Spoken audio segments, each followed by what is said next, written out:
এই পেঁয়াজ দিলাম, আদা দিলাম,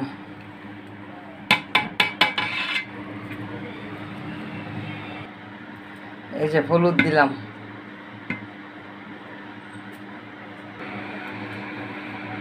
এই যে মরিচ দিলাম,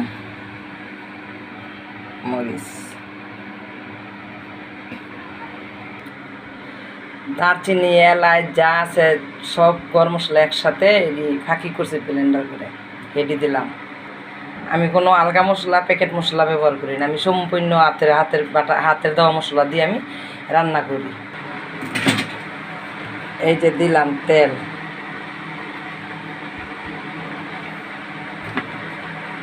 সারাদিন আজকে কাজ করছি, এর লেগে গলার কণ্ঠটা ভাঙিয়া গেছে, গরমের ভিতরে কাজ করছি, এর লেগে আমার কণ্ঠটা এমন লাগে, কেউ কিছু মনে করবেন না।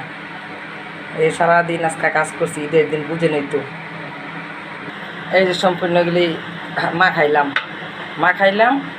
দুপুরে এক পাতিল রান্না করছি, ওইটাও ভিডিও করছি, এখনও আমি করি নাই, সারিনি, পেজে দিই নেই। এই যে এখন সন্ধ্যা 7:30 7:15 বাজে, এখন আবার এটা আমরা জুড়া মাংস করবো। এটা এই যে প্রায় 8-10 কেজির মতন মাংস আছে, পাতিলে দেখতে এরকম দেখা যায়। এটা আমরা জুড়া মাংস করবো, নেক্সট টাইমে দেখাবো জুড়া মাংস কী এরকম, মানে এটা আমার ঢাকা মানুষে খায়, খুব প্রিয় খাবার।